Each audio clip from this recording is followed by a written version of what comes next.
Okay, hello everyone. Here I am outside the government delegation of the Spanish government in Barcelona.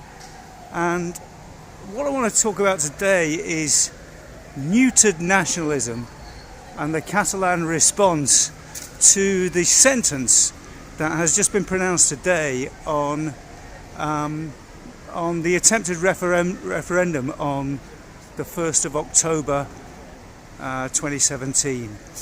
Now, normally it's kind of clever actually. I've got a grudging respect for the Spanish, my grudging respect for the Spanish has grown because there are demonstrations all over Barcelona, but what the Spanish government has done today is normally there'd be a massive demonstration outside here, and what they've done, if you can see here, they've parked loads of buses outside the delegation, so nobody can demonstrate. So people have been forced to demonstrate in other parts of town. And I suppose I kind of just want to chat about why I think it's neutered nationalism, because all the demonstrations today are utterly and completely pointless. What's happened is that after about a year of trials, the Spanish Supreme Court has, I think there are 9 leaders of the independence movement have been sentenced to more than 100 years for sedition, which was less than rebellion. It could have been 25 years each. But some people have got, I think Oriol Junqueras, who's the leader of the Esquerra Republicana, the faux nationalist party, got 13 years. And it's been really, really sad actually on Facebook because, the point is I do love these people. They're my friends. But it's neutered nationalism. They're running around like blue-ass flies and not really achieving anything. There'll be lots of demonstrations today. Cars will be stopped. You can see here, the buses outside. Yeah, I'll try and show you this. There's a long line of buses. They've parked about 20 buses down here, so you can't possibly demonstrate. And as always, there's plenty of Spanish police and Catalan police as well, I think, outside the government delegation. And as you can see, all the streets are blocked. There are demonstrations in Plaça de la Universitat and Plaça Catalunya, and a lot of people will be out, but essentially it's all hot air because it's got no political direction. And this is the problem with it. I know lots of people. My red pill process, Catalan nationalism and the Catalan independence process has been essential in my red pill process because I had to understand the idea of sovereignty in order to wake up. It was a kind of vicarious love of another people, a love of my adopted home, that allowed me to understand the importance of my real home, which is England. And I'm an English nationalist, and yes, I love these people, but this kind of nationalism that they preach really has turned into something that's just anti. I kind of got involved in it, and I was very naive back then. I didn't really understand the full issues, but I got involved in it when there appeared to be a real project, when I thought small was beautiful, a small state, creating a new constitution with new state infrastructures. It would be non-corrupt. I was ridiculously idealistic, and this came on the back of a number of years of the Partido Popular in Spain being obviously quite a corrupt party. there's problems obvious problems when parties are in government for a long time. Look at these buses. It makes me laugh. This is the way they stop it. They stop it very subtly, and so I was involved in the when there appeared to be a positive project.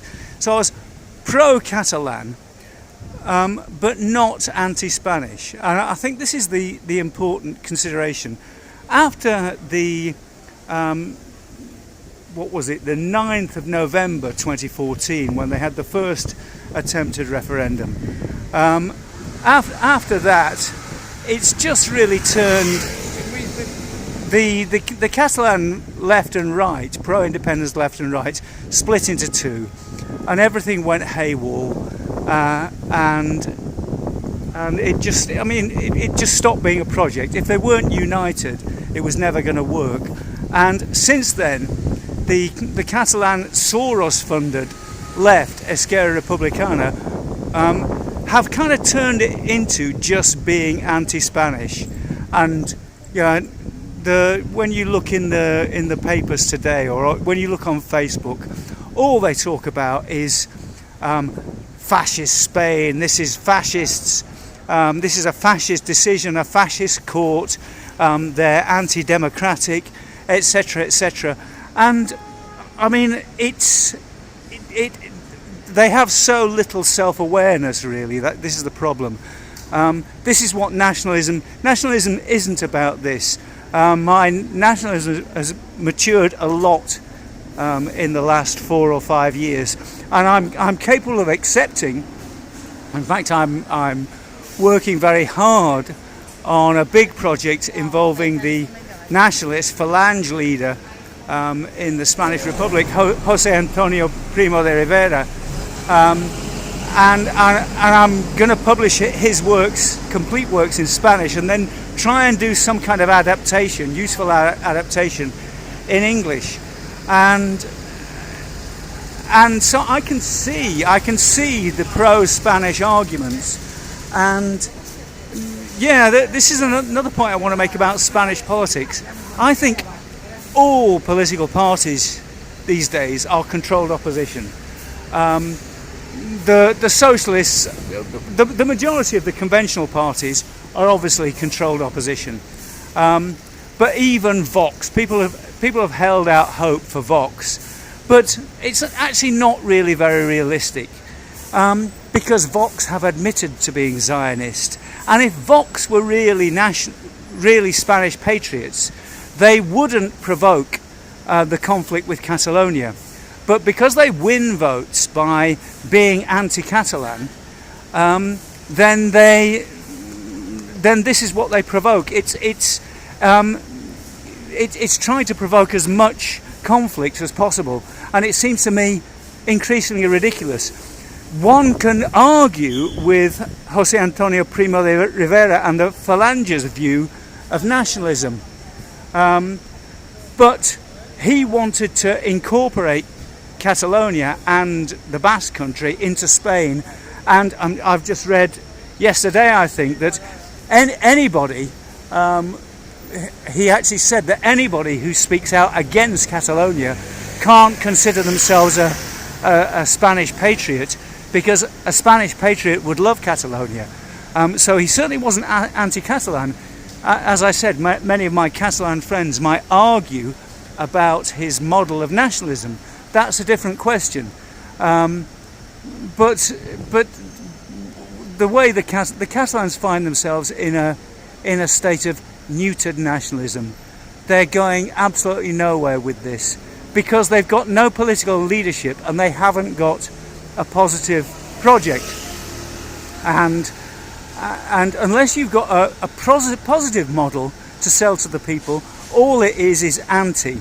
And the final point I want to make is it's very interesting how all these events are manipulated, because at the same time as the Supreme Court sentence on the political leaders behind the referendum comes out, the Spanish government is trying to exhume Franco's body from the Valley of the Fallen in El Escorial in Madrid.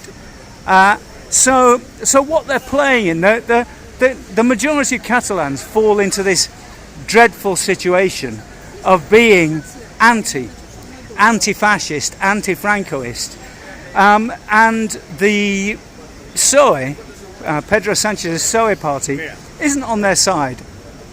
They're a unionist Spanish party, but because they're anti-Francoist, because they're anti-Franco, then the faux Catalan nationalists, the neutered Catalan nationalists of Esquerra Republicana and PDeCAT or Junts per Catalunya will support them. And sincerely, it's completely pathetic, because they're really going nowhere with this. And what's going to happen over the next few days, I might make more videos because things will probably kick off here, but it's no political project. It will just be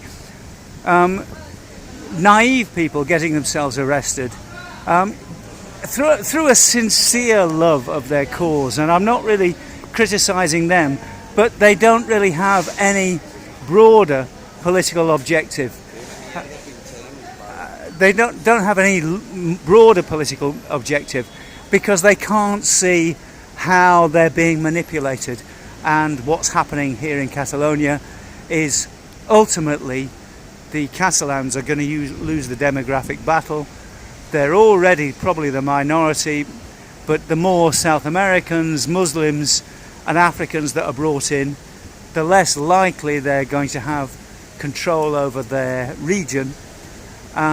So Catalonia is on the point of going distinct, and this makes me profoundly sad, because my motivation for becoming a nationalist was realizing that foreigners wouldn't love this art, this architecture, this language in the same way as I do. And I just wish I could wake Catalans up to the real issues. And somehow what they need to do is they need to put aside their conflict with Spain and understand once again that they have a common cause with the Spanish against the invaders. They can maintain their personality, they can maintain what they like, but I often ask them, who would you rather live next to, a group of Muslims or a group of Spaniards? I know who I'd rather live next to. And here we are, the buses are finally going away, so I'll call it a day for now. I think I'm going to have plenty to speak about over the next few days, and I'll be doing more videos like this, so look after yourselves.